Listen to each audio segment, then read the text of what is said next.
And I want you to picture this. I pull up. It's a Tuesday. Dispatch says welfare check, probably routine. I've done hundreds of these. So knock on the door, make sure the neighbor's alive, fill out a form, go get a coffee. That's the plan here. Okay, routine. Yeah, I'm with you. And then the smell hits me. The smell hits you before you even get to the door? Before I get to the door, I'm on the porch steps and I stop to recalibrate. Just like my brain goes, hold on, let's think about what we're walking into here. What does it smell like? Oh, the smell when you open a box that's been in storage for like 30 years, old paper, dust, something vaguely biological you don't want to name. Yeah. Yep. Multiply that by a house. Welcome to episode 1.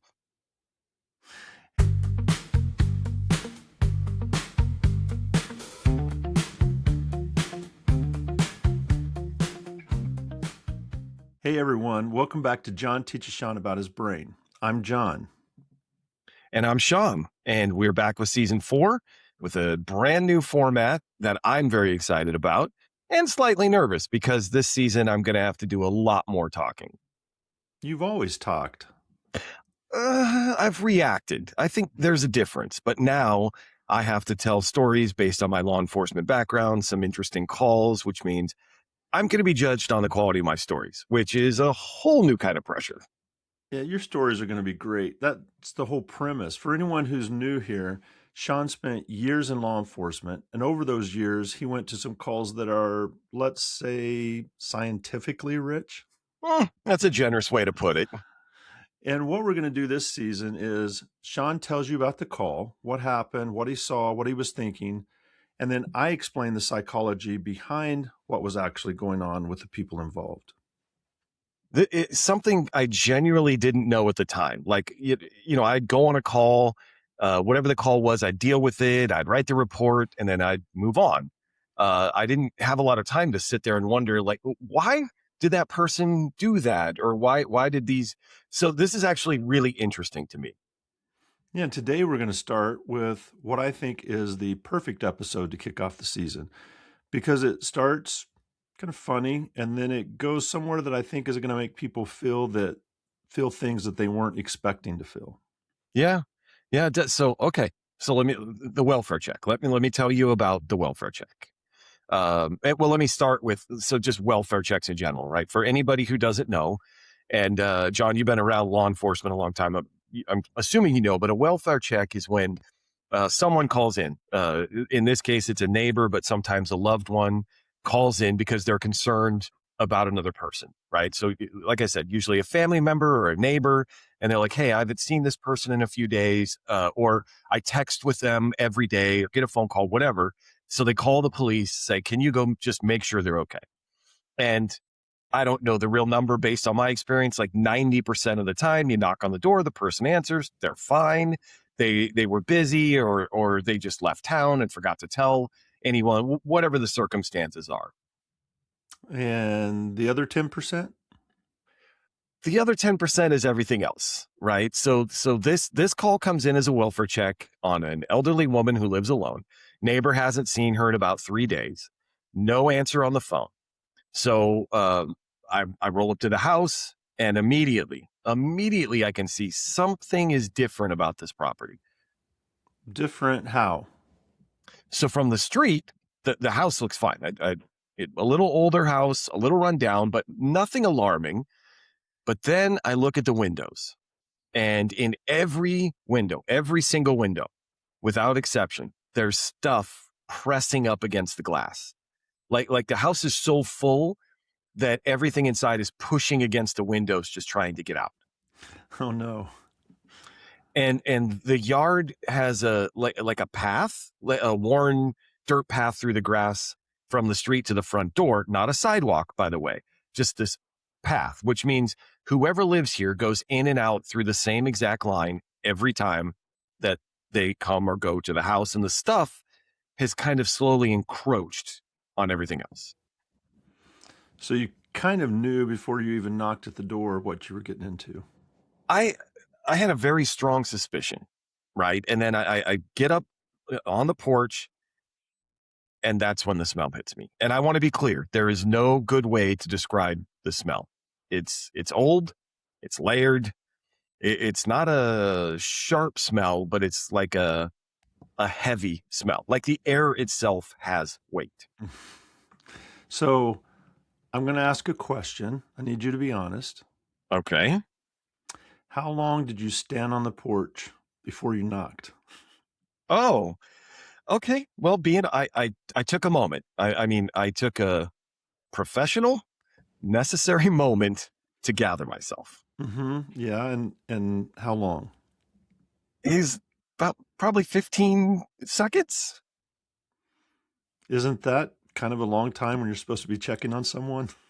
Okay. It was a preparatory pause. Okay. And then I knocked. So she comes to the door.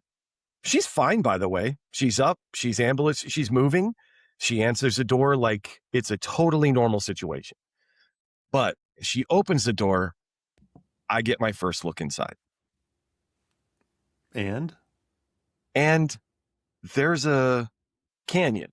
There's a literal canyon cut through the stuff from the front door going back into the house. Like someone has carved a person width path through floor to ceiling stacks of, well, everything. I mean, there was newspapers, boxes, bags, what looked to be like 40 years worth of mail. And she just casually goes, come in, come in. Like I'm there for a dinner party. so she wasn't even bothered by it. No, unbothered. And this is, I feel like this is important because there's a version of this where the person that I'm dealing with is embarrassed. Like, they're apologizing and you feel terrible for them. This was not that. She was a host. She welcomed me into her home. So how did you take that? I just remember I was confused. I was deeply confused, right? I had to make a professional decision again, which is, do I go in this house? Because the job is to check on her welfare. So she answered the door. She seemed fine to me. I could technically stand in the doorway, but she's already walking back down the canyon telling me about her day. And so I'm following. You just followed her into the canyon. I followed her into the canyon. And as I'm walking, I'm trying to look around and see like the categories, right? Because this does not feel random. It as weird as it was almost organized. There's a section that appears to be entirely newspapers. And by the way, not recent newspapers. They're newspapers from decades. But and then the stacks go up to the ceiling, and they're doing that thing where they lean slightly. I'm just hoping they stay put. Were you concerned about like your safety, like things are going to crash in on you? I was doing a continuous low level structural assessment in my head the whole time. Yes, and there's a section that what collectibles. I'll call it like ceramic figurines. Those decorative plates that I see in the back of magazines. Oh, there was a doll situation. I, A doll situation? there was a doll situation. There were dolls. That's all I'm going to say about that. Okay. Yeah. And so here, this is a part I think about. There was an entire corner that appeared to be brand new, still in the package. Okay. Unopened products, cleaning products. I remember there were sponges, paper towels, things you would use to clean a house, still shrink wrap surrounded by the house that desperately needed cleaning. Okay, that's actually significant to this whole picture. So we'll come back to that. Okay, good. Because at the time, man, this paints me as so unprofessional. I wasn't laughing I just found it deeply ironic. She's leading me through and she's talking to me the whole time. She's telling me about the neighborhood. She asked me if I want something to drink. And then she starts pointing out items to me like I'm on a tour. And I remember she was like, that's from my sister's estate. Oh, I got that at the county fair in 1987. So she knew exactly what everything was. That's what got me. There was nothing chaotic about her relationship to the stuff in this house. She knew where everything was. She knew the story of everything. I was the disoriented one. She was completely at home. Literally, she was It- at home. Literally. And at some point, we get to what I assume is the living room, because there's a couch under a whole bunch of stuff, but I'm pretty sure there was a couch. So she sits down and looks at me like, okay, like, what do we do? Like, what do you need? And I'm standing there trying to figure out where to put my eyes. So, one of the questions I have right now is, were there animals? Did you see animals? There were cats. I'm not going to say how many because I genuinely couldn't get an accurate count. I don't want to overstate it. There were multiple cats. And here's the thing, they were fine. They were going about their business like this was completely normal. Well, I mean, to them, it was completely normal. Exactly. Yeah. I was the weird one. I was the intruder in their perfectly normal canyon house. So let me ask you this, though, real quick. I don't want to get off track on the story. Maybe we can put a pin in this as well, but it seems like on calls like this, where there's the how everything I'm setting up, they always have cats.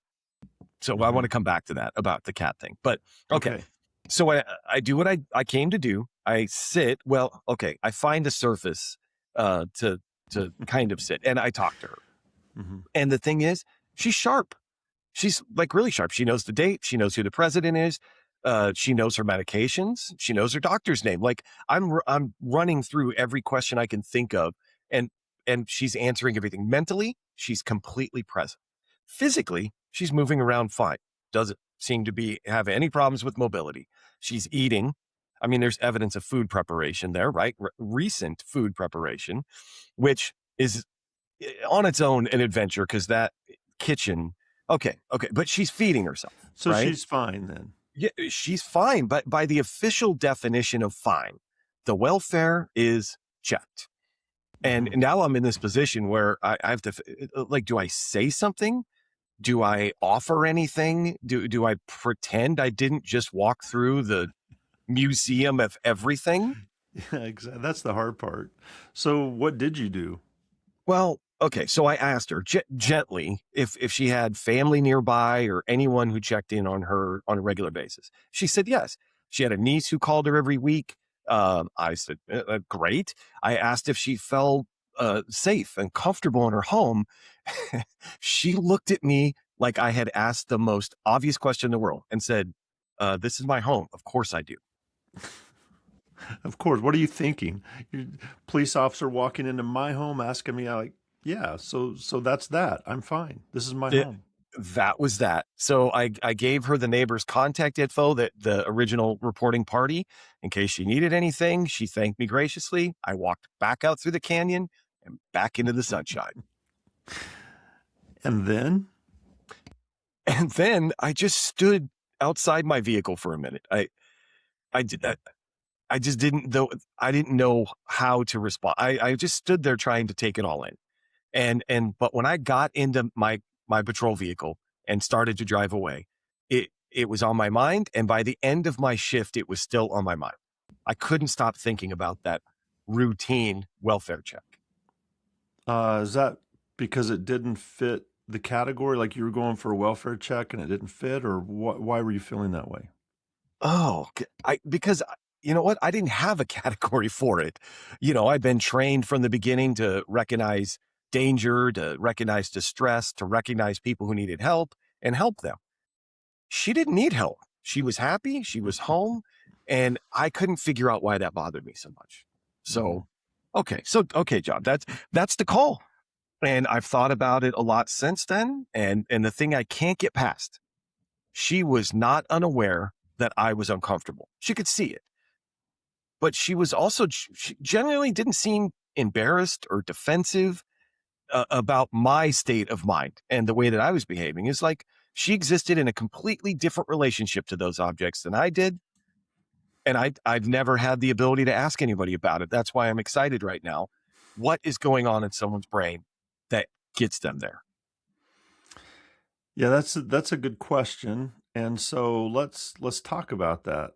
a little bit. So, um, when it comes to hoarding, and probably most people that are listening have their own examples of people that they know or things that they've seen related to hoarding, because you would think it's really rare, but it's not as rare. I mean, it's still rare. I guess it depends on how you define rare, but about 2 to 6% of the population can be diagnosed with a hoarding disorder. So that's millions of people. There's That's millions of people in the US alone, right? yeah. There's millions of people around the world that have this.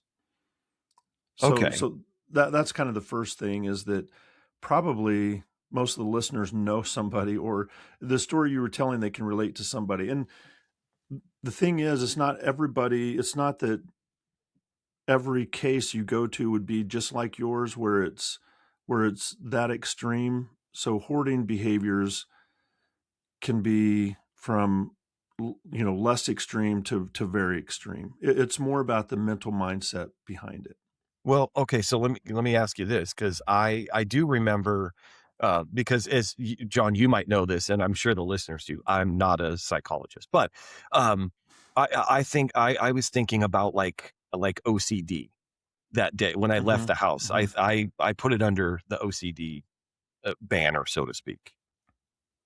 Yeah. So it used to, so it's not OCD, Oh, but okay, okay, most people with hoarding disorder have, comorbidity with something else. So there's something else that's also an issue. And most of them, the most common thing that goes with hoarding is severe depression.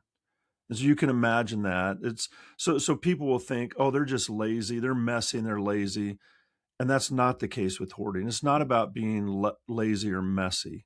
Um, so so depression is one that goes with it.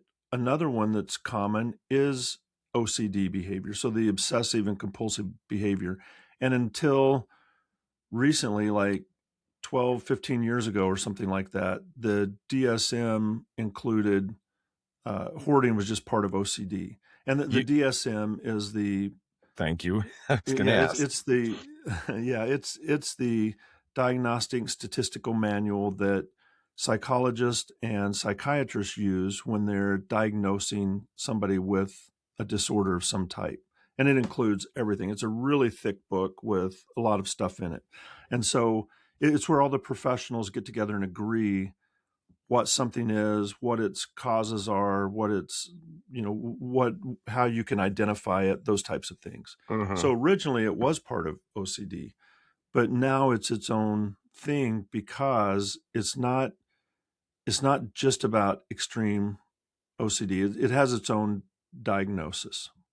And OCD, obsessive compulsive disorder. Obsessive compulsive disorder. And So, I'm testing out what I've learned over the last 3 seasons with you, but it's a disorder. It's categorized as a disorder because oh no, how do I say it? It interferes with the ability to, oh no, not normal, to well, just do to live your life in a typical manner. typical. Okay. So like, think about OCD, like, these, you have to turn on and off a light switch so many times before you leave a room, or Hmm. like the cleanliness part of it. Hmm. I know it's not a documentary, but the TV show Monk, I love that show, but he had OCD, and Yes. it interfered with his ability to live a typical life. I like typical. Okay. So Yeah. now I No, got that's true. OCD and DSM. That's good. Good. So OCD, the obsessive part, is your obsessive thoughts, where you have a recurring thought over and over and you can't get rid of it. And Mhm. people with the disorder realize that it's not healthy, and they don't like it. They don't enjoy it. It's not something they want to do. They just can't stop it. And the Right. compulsion part is the behavior side of it. So the obsessive part is more of the mental, the thoughts, the Mm, thinking, going through things. And then the compulsive part are the behaviors, like you were saying, washing your right. hands and things like that.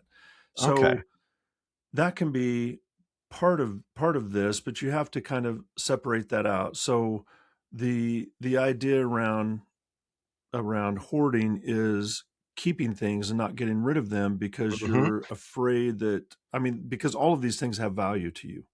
So you can't discard it because it has actual value. That's kind of one part of it. Another part of it is you feel like you need to save things. Like this could have values. Even if I don't see the value now, it probably does have value. So if I'm going to Okay. discard it, that's really stressful because I'm going to need it. Why would I throw this away if I'm going to need it? And I feel like I need it. So I'm not going to throw it away. And then another part of it, to be diagnosed with hoarding, you also have to have the situation where clutter accumulates so much that it start, like you said, the stuff was pushing against the windows like it was trying to get out. It compromises your living space. I mean, there's a Mm. canyon. You said you were looking, things might collapse in. That's not a safe Hmm. place to be. So just if you collect a lot of things but they're stored away and they're not kind of impinging on your actual living environment, then you probably are not going to be, you probably don't have the hoarding disorder. You might have an obsessive disorder where you want to obsessively collect a whole bunch of things, but if you can keep control of that, then that's different. The hoarding part comes in when clutter just starts to accumulate. So two things real quick. I don't want to bog you down, but so you're saying hoarding disorder. So I got thrown off a little bit when I was talking about OCD. That was my misdiagnosis on the spot, and ever since. But so so hoarding disorder is recognized in the DSM. That is an It's its actual own disorder, separate. Yes. not OCD or under the the way that I know that the way the DSM's laid out. So it's separate disorder. Yes, it's related to OCD. It used to be included in OCD, but now it's not. It's separated out Okay, as its own separate special, I don't want to say special, its own separate diagnosis. but I not special, but it is its own diagnosis. Yes. Okay, and then the second thing, oh, I had a second one. Oh, you just said, in order for someone to be, diagnosed with hoarding disorder, Mhm. say that again. There's some you just listed some Well, so criteria. there has to be, you have to have difficulty getting rid of something. Okay, And so you have this need that I've got to save this. And then it also has to be that clutter accumulates enough that it really compromises your living space where you're living. okay, yeah, okay, and And a lot of times you don't know. So, like I said earlier, that it's fairly common. Millions of people could be diagnosed as having the hoarding disorder, really? but you don't really know it a lot of times because it stays hidden. Like the call that you went to, and not always stays hidden because sometimes, like you're saying, it's pushing against maybe there's a path in the front. When you said there was a dirt path, was there also were there things on each side of the Oh, yeah. dirt path? Oh, yeah, yeah, Yeah, yeah, yeah. sorry. The front yard was, the just like the inside of the house, just not newspaper and creepy dolls. There was Yeah. stuff, all over the Like front yard. Yeah. it could be furniture, it could be Yep. boxes, it could be, yeah, just stuff All that. cluttering the front. So when Yeah. you see that, you know that's probably a sign that somebody with with the hoarding disorder lives there. But a lot of times you don't see that until you go into the house, and that's where it becomes obvious. And a lot of times the smell, like you mentioned, is a Mhm. giveaway, but you don't unless you go up on the porch. Just walking by or driving by, you're not going to smell anything. So, Yeah. like, you have to be at the house and invited into it before you see it. And one of the when I said there's comorbidities of other mental disorders that are that closely linked to it, one of those is social anxiety. In fact, the second highest comorbidity is social anxiety, meaning you don't have very much contact with other people, so you're not inviting people to your house. And growing up, my daughter had a friend that she it was a big deal because she got invited to this friend's house nobody else had, and they said, you get to go to so and so's house. And she was invited in, and she was probably 12 at the time or 13. And she came back, she's like, Dad, that was a really strange house. And I said, what do you mean? She said, there were little paths to walk around. There's just stuff stacked high, and I couldn't. They don't use a front door. I had to go to the back door because the front door is completely blocked with all kinds of everything's like almost to the ceiling. I have one little path to go back to my friend's room, and one little path. And they were sitting off to the side, kind of in the kitchen, and there's piles of papers everywhere around them. So it was one of those situations, and none of Yeah. the friends knew about that either. And this, you know, girl is growing up, her mother has the disorder, and that's really difficult for her because she can't have friends over. And What? she had talked to my daughter about it, going, "Yeah, I can't have anybody to Oh, my house." yeah. So it stays hidden a lot of times just because they don't invite people in. Yeah, I wanna But be from the clear outside of on that house, you couldn't see it. right.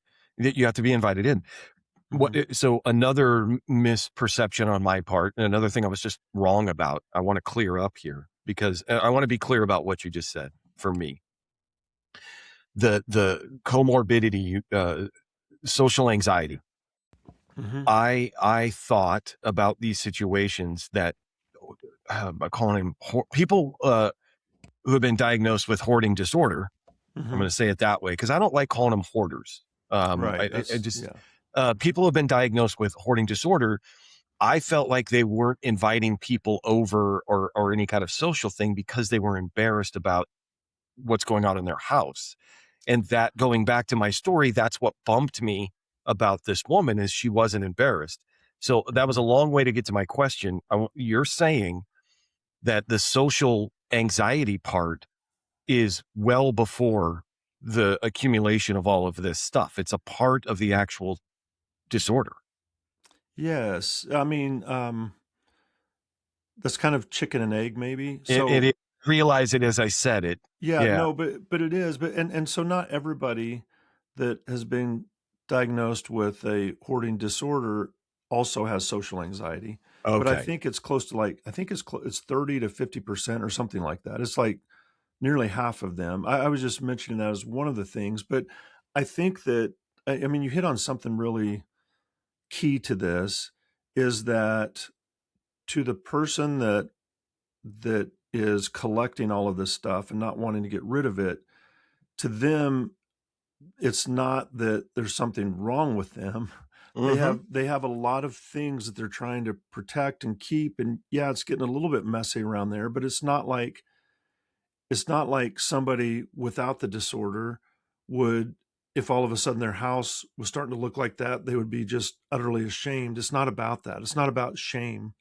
It's just about when people come over, the way they treat me and the things they say to me, I don't like that. And so I'm just not Yeah. going to invite people over. It's not that there's something wrong with me. And this is where it gets a little bit difficult because now we're trying to put ourselves in the mind of somebody with a disorder. I don't I think they would say probably they would say that I don't like that I'm feeling like I'm so attached to these things and have to protect all of this stuff and guard it. And, that's not the fun part, but it's not like I feel like the hoarding part is bad. Like I'm not a hoarder. I Right. just have things that I'm trying to protect and keep. Yeah, it's interesting because again, you just hit on something in my triggered something in my brain of um this had to start somewhere, right? Like so and I'm not a hoarder. It's just, I keep every newspaper that got delivered to me and they just keep getting Mhm. stacked up. And then, I got this thing at the county fair in '87. I swear that's what she said. But anyway, I got this from my sister's estate, Mhm. and then I just keep accumulating things. But I guess I would say, an anxiety of getting rid of any of those things. Every one of those things has some importance to them, Mhm. and Yes. and and you actually get like anxiety or some kind of maybe you can explain that, but that I cannot get rid of that newspaper from December 8th, 1989 because it matters, even though there was nothing significant in that newspaper, nothing about the Mhm. person or a family member or a friend. It's just Right. that newspaper has provenance. Yeah, it has something in it. It has history. I was there when I got that newspaper, and I'm attached to that now in some way.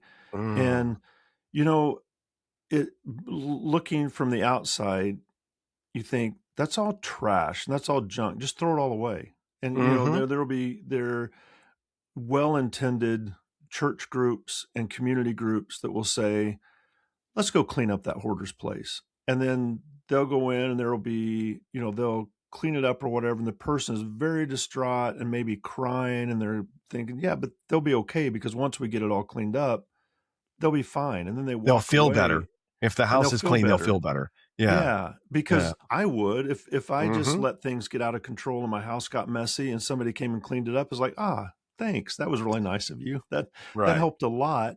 Now I can move forward." And it's not like that for them. It would be like if you said to a friend, "Hey, my phone is running slow right now." And they said, "Oh, let me see. I'll fix it." And so they pull it up and to them they're thinking, "Man, you have like how many, I have 10,000 photos and 1,700. videos and Oh, okay, 10,000 photos. Yes. I was gonna and say so 1,700, but well, yeah. Yeah, yeah, I have so photos and videos that are taking up memory on my phone and slowing from down. years ago, Yeah. Yeah. of you and your kids and like events with your kids, and they're going, that has no meaning to me. So they're like, oh, here, bloop, delete. I just deleted all your photos. That cleared up space. And you're like, you deleted all my photos, like that's my life. And then they're going, yeah, but now your phone's going to run fast, so My much more phone will be efficient. faster. Everything's Yeah. cleaned up, it's all good, and you're sitting there crying, and they're going, they'll get it once they realize that how much space I cleared out for them. They'll be fine, and it's like, Mhm. no, I'm not fine. Those are my photos, and that's it. It always, I don't even watch there's shows on television called like Hoarders or whatever. Yeah. I watched Yeah. one. I won't watch those because that's so distressing to the people involved. It's kind of like all the Dr. Phil stuff when you bring people's problems out and just display them to all of America. That's so much more mentally traumatic than dealing with stuff. And I hate shows like that. And so Oh, I don't watch wow. those shows because that's just tearing somebody's life apart. Well, And everybody think thinks, yeah, they need to have their life torn apart. And it's like, no, no, you what wouldn't you want your just life torn said, apart. Yeah. if you're saying to me, "Oh, man. Oh, Sean."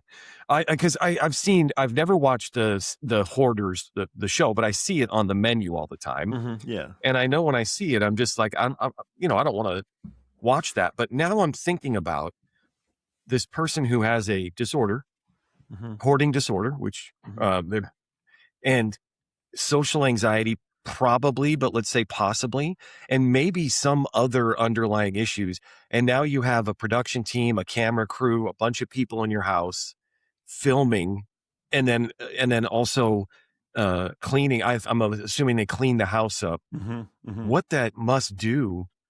I like your phone analogy, right? Throwing out all my pictures and videos, but add on top of that that you call three friends over to help you with the phone. Now hmm that's not even working. Again, because I don't No, have social anxiety, but like, but it's also like you're saying, it's not just that they clean it.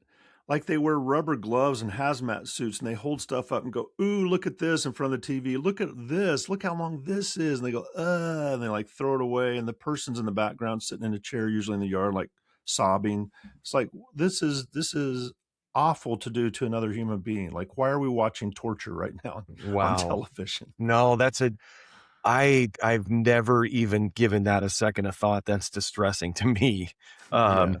I do want to pause though. This seems like a good place. I meant to say this in the beginning. You brought up your daughter, hmm and I'm honest to a fault about things. We at the end of season 3, you and I didn't know if we were going to keep doing this, and Right. we took some time off, and we were talking about what to do.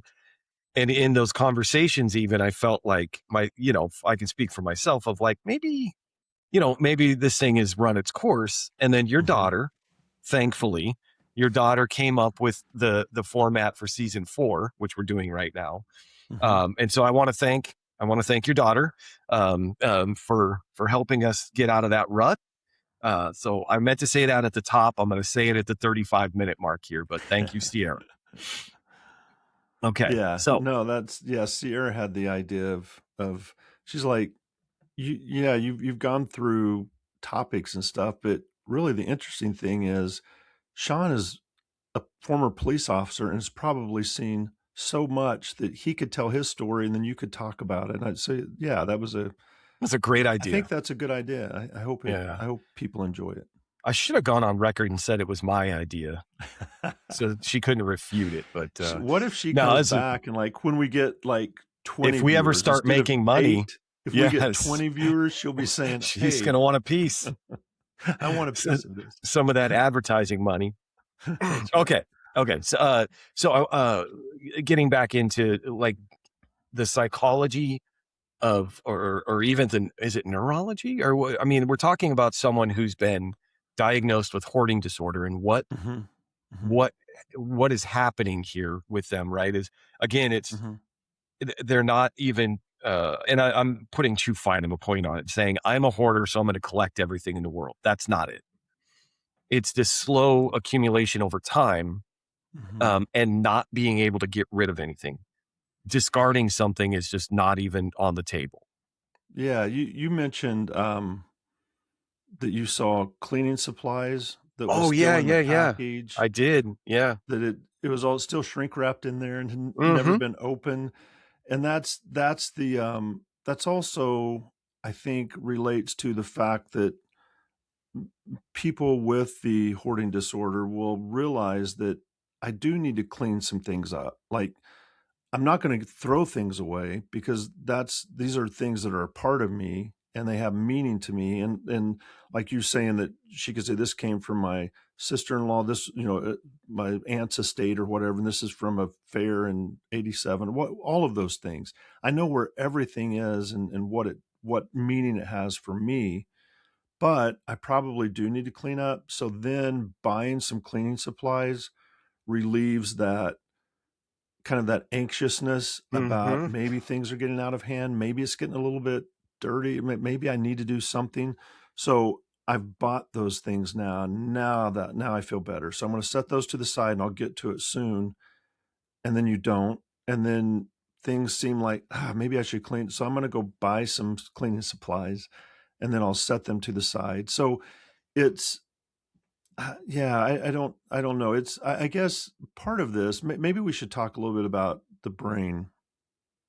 That would be So, helpful. Yeah. okay, so research has shown that, and when we were talking about comorbidity, I also wanted to say this, that it's in like more than 3 out of 4 people that have been diagnosed have other disorders that they can diagnose as well, along with the hoarding disorder. So Okay. it's usually multiple things. Mhm. But so research shows that when you scan the brain, the anterior ventromedial prefrontal cortex, which is prefrontal is right behind your forehead. We'll go over these because Okay. if you didn't listen to season 1 and 2, John, I the was in season 1 and 2, and I have no idea what that you'll remember is. it. It'll come back to you.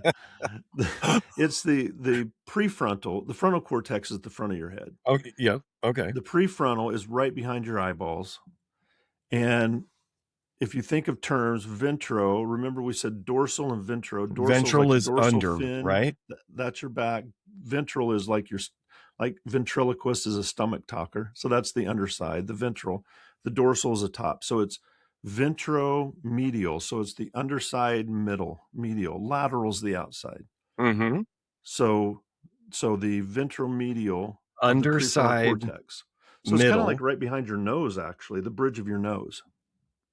Okay. Okay. So that's the area that's kind of dealing with this, along with the anterior cingulate cortex, the ACC. Remember ACC, that's error error detector. detection. Yeah. Okay, I So got one. decision making, error detection, and the insula part of the brain, which is the emotional processing. It processes things like disgust and discomfort, and it's not functioning the way that it typically would. So there's not the discomfort and disgust with stacks of things. And maybe, I also asked about animals because a lot of times there's animals involved, and But it's always cats.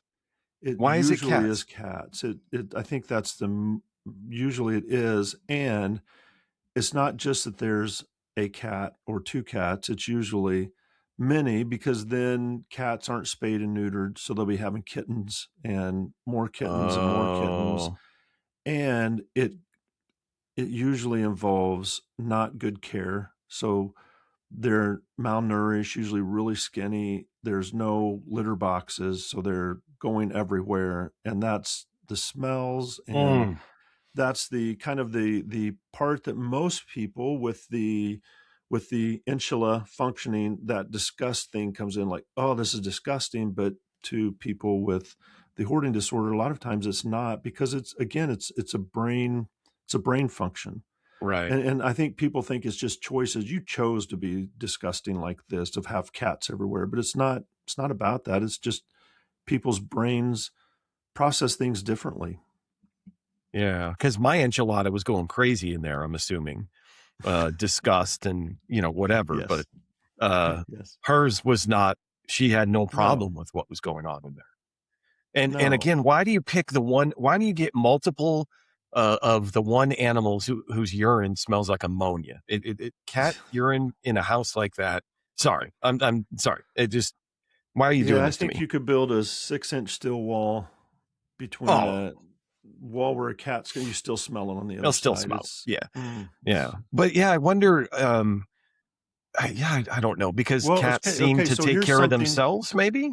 Well, I here's mean, something else about smell, hmm is that our brain has a feature to it that it adapts very quickly to smells, and that's a benefit to us. So if you go in, if you like if you burn something, if you're cooking dinner, you burn something on the stove, the smell is like, it's burned. But then you turn a fan on or whatever, and you're eating and you don't notice it. And then somebody comes to your house and go, whoa, what did you burn? And you're like, you think the smell is gone. So you step outside for a minute and step back in. It's like, whoa, that burn smell is bad. That's our smells adjust very quickly and adapt to whatever the smell is, so that it's not just that constant disgust. It's like, that's true. okay, that's Yeah, disgusting, but if it's going to stay this way, then let's just adapt so we don't notice it. So somebody that's in their house all the time with cats, that when you walk in, it makes you want to vomit. They've adapted to that, and so they're they've not gone nose responding in the same way. blind. Yeah, nose blind. Yeah, Sorry, that that's is a from a term. Yeah. from a commercial. I Okay, didn't know that was a real term. that Not is. as Yeah, funny if you it's become real. nose blind. Um, but it's true. I mean, you're saying that I've never thought about it, but you're in a room that smells a certain way, and then you don't smell it anymore, and Hmm. you leave that room and come back, and it's a strong smell in there. That's Yeah, really interesting that your brain kind of it's just turns it's that like off. it's like cinching up your belt. You feel it initially, but then 2 minutes later, you don't notice it the rest of the Huh. day. Or tying your Okay. shoes, you don't notice it the rest of the day. So once you've Yeah. smelled something, you don't really notice it after that. So, Okay. and they're not leaving their house usually. Yeah. Yeah. And Okay. so it just becomes kind of their normal, and it doesn't affect, a person who's living there. You would think, I could never live there, but if you had to, you would you would adjust to it. It might take Yeah. some Yeah. people longer than other people's, but you would eventually adjust to it. Right. And this is usually a slow, something that happens over time. It's not just all of a sudden one day I decide I'm going to start keeping everything. It's something that you've been doing for a while. Oh, okay. Okay. Wow. So, So, yeah, so there's not, I think, a lot of people with this disorder. It's not about, people say, how can you live in that? And it's not about shame or being shameful. It's about, these are things that are meaningful to me and I can't get rid of them. So it's not about, this is dirty or this is cluttered. It's, maybe I need to reorganize some of my things. And I've always wondered if the people who are helping people with the hoarding disorder, if they would say, let's reorganize stuff. Let's keep all your stuff, but reorganize it and put it in a, arrange it in a way that's safe for you, if that would help. But really, research has shown that it takes therapy, and it takes a while with therapy to overcome this. And so so if I just, just went to Costco and bought 100 black totes, 48-gallon totes with the yellow lids, everybody's seen them. mhm. If I just bought all those, put all of her stuff into those totes and wrote on with a black Sharpie on the lid, newspapers, 1980s or whatever.